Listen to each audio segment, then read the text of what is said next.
The internal growth, I think, is at its acme in this for Adonis.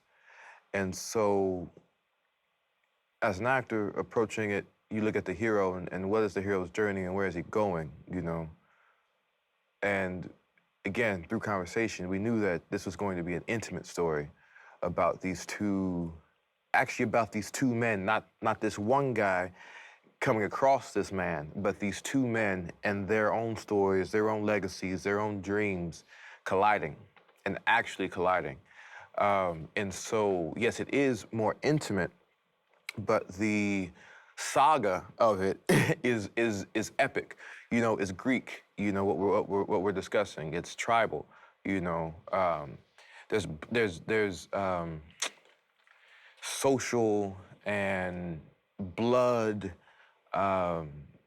currency, you know, within these two individuals, and so it is different in that way, and it is smaller in that way because it's something that we all deal with. You know, every human being deals with that. You have a sibling, and you know, by blood or maybe just by relationship, which is the case of Damien and Donnie.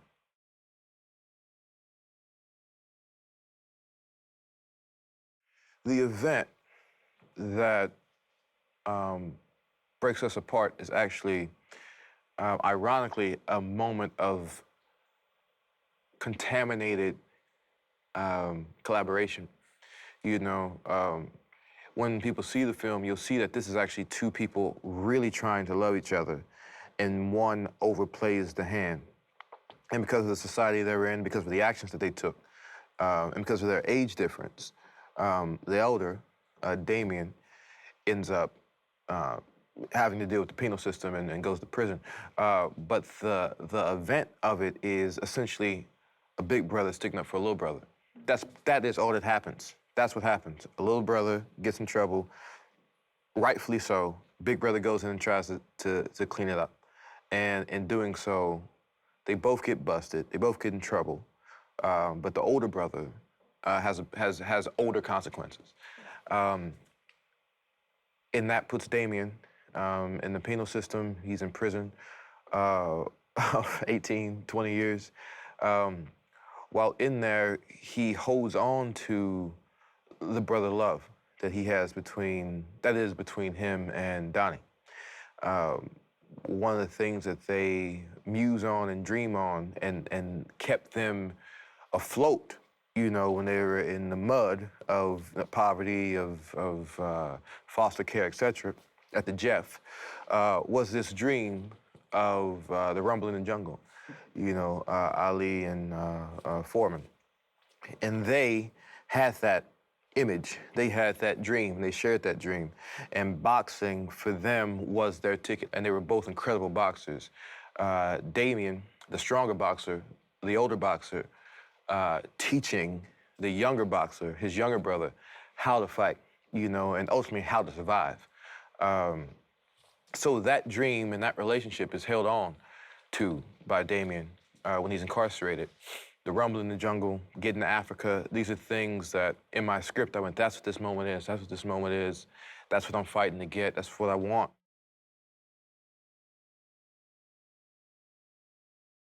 And yes, while in there, he keeps his bond with Adonis by watching him work and watching him grow, you know, and essentially live the dream that they together used to dream. That also leads to the adversarial spirit, you know, this, imagine in prison you have this fear of missing out, of course. But then what happens when that's just what it's gonna be, you know, and you have to watch someone that's so close to you that understands your emotional connection to life, that understands your modus operandi, and you watch them model that and succeed in that without you, you know, it can breed resentment.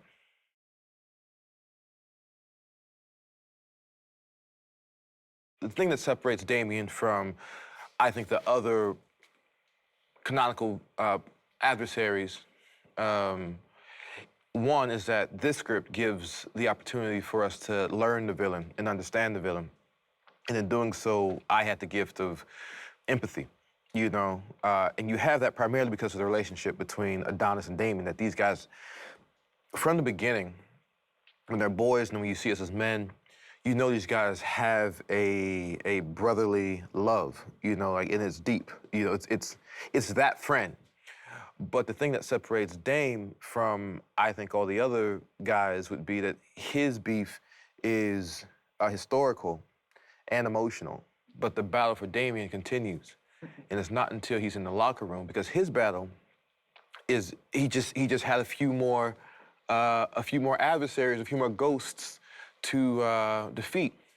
There's a acknowledgement of one's pain and history, and that shared history, and ultimately himself, you know. And he has to acknowledge who he is and what he's done. And his brother, Damien, his brother Adonis also has to acknowledge it. And in doing so, they heal each other.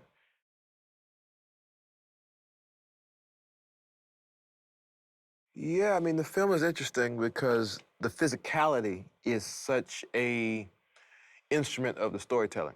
And so there's a level of entertainment and there's a level of verisimilitude that we have to hit as a team. And I mean, there were literally chats where I went, okay, he'll be super skinny then. All these elements were being dropped in because of the physicality, you know what I mean? And so, I mean, we trained, you know, and it's specialized training. I think when you watch Dame, you go, yeah, he's a fighter. I don't know what he does, but the way he walks and the way he talks and the way he looks at people, he's a fighter. That's just what he is. Archetypically, he's a warrior.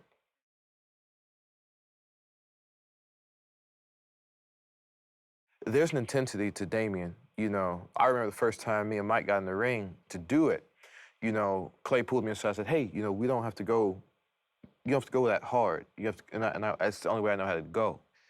When you're going at that speed and you want to feel it, you know, you want to feel it, you know, and sometimes, I mean, me and Mike, we hauled off on each other. Like body shots, I mean, we didn't lift all those weights and doing them sills for nothing.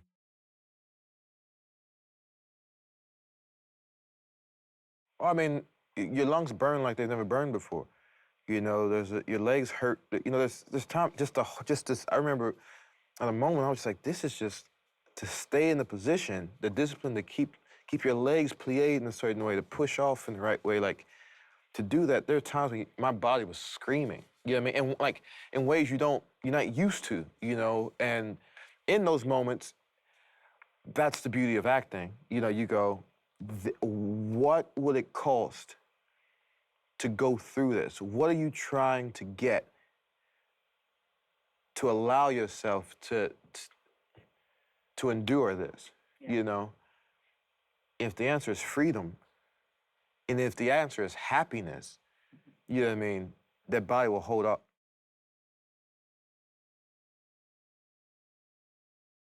So around 9:30, we would get together and do just training, you know, lift weights, run, jump rope, work the bags, all of that. I started my first workout around 5 o'clock in the morning, up at 4:30, up at 4, dogs for an hour, you know, be the dog daddy. And then 5 o'clock, run, you know. No legs, no fight, you know. And again, I have no muscle memory. And also, I just loved it. You know what I mean? And so I got up and I ran. Ran 3 miles, you know, in the morning at pace. You know, you're trying to exhaust it, you know what I mean? Or condition, you know. And so I would do that and then get to the gym, get to their gym, well, our gym, right? And train.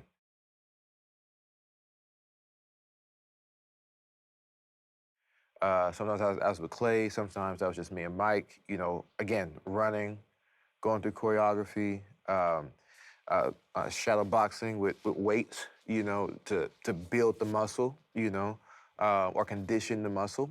A lot of core work, you know, shirts are coming off, you know, so it's gotta be right. You know, there's that element to it. And then from there, there'd be script work or something like that, and then irregardless of what the day was, I would then go to my other gym, you know, in East LA and train.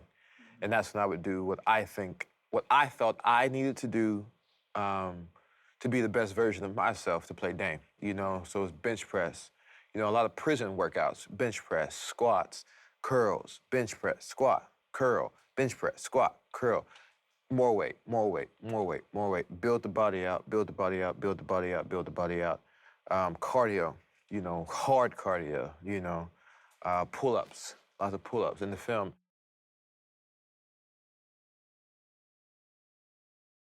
My take on it was everything my brother, director, and friend asked me to do, I was gonna be able to do, you know. And I also had my own goals for what I wanted Dame to be. Dame also represents to me, I have so many friends and family members who have been incarcerated.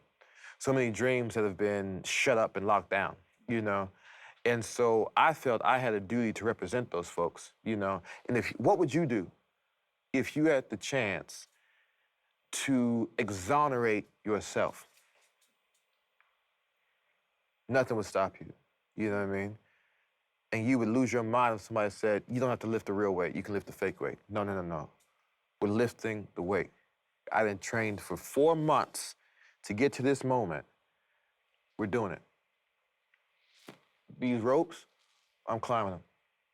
You don't need to do that. I'm climbing these fucking ropes.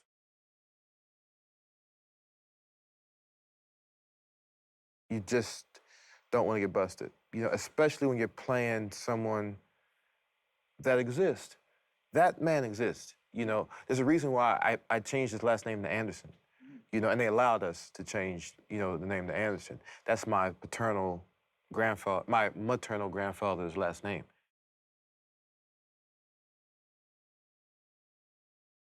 I think the value is that, you know, here's a guy who, against all odds, you know, against all odds made his way out after being put down. This man was put down and forgotten, you know, and the strength of the human spirit, you know, he was actually imprisoned. Actually. Not metaphorically, actually. You know what I mean? Yeah. But then, of course, the literal incarceration leads to a figurative incarceration of his mind. And he frees himself. He frees himself. That's the takeaway. Keep punching. You know what I mean? Keep punching. You know, get up. Keep punching.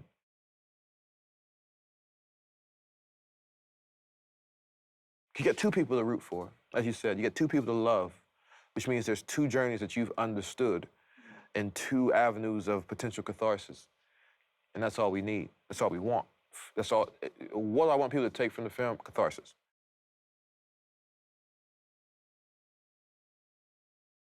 As a director, I've not felt more taken care of as far as the world building, as far as the understanding of the music of the film, you know, what part I was playing. You know, it's never been so concrete in the best way, you know? And so there's a certain amount of faith you have in your director, you know? We worked in such a way where it was like, it was a real collaboration. You know, I think the best director is like, it's very much like a big brother, you know, or a good parent. They literally just let you run and put things in the way or move things out of the way to allow you to be you, you know? And he just trusted so much for whatever reason that I was gonna do the job and I was the man for the job. And when you feel that trust, it makes you wanna put out, you know, more so than you would even for yourself, you know? It's kind of weird to me how our chemistry works. Like we actually really like each other. You know what I mean? Like you get, my tail starts wagging when I see him. I'm like, oh, what's up, man? You know, how you doing? You know, it's I feel like boyhood friends. You know, we play boxers together, soldiers together, police officers. There's just a kindred spirit, you know, which is so strange because we're so close in age, you know, and so alpha in our own ways and both young men yet, you know, and so the merging of these kingdoms, the merging of this, it's a real collaboration, you know, where 1+1 = 3, or 1+1 = Creed.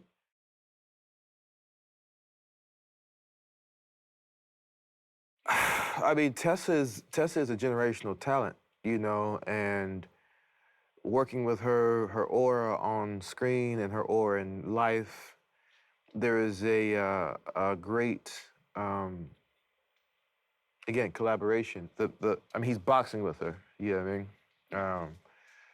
And she's boxing with him, you know, and he's taking hits and giving hits, and it's quite sophisticated, her level of communication.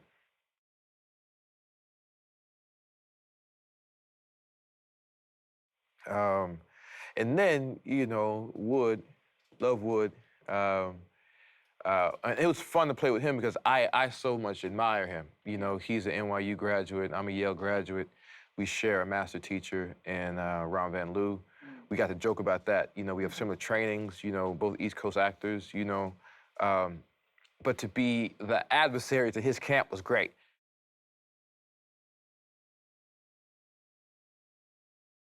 You know, I've not played a character that was so communicative, you know, with their body in that way, solely with their body, you know. So the conversations that Mike and I were having, that Damien and Adonis were having in those moments, were life-changing for me as an actor, and healing for me as an actor and a person, you know, and a black man.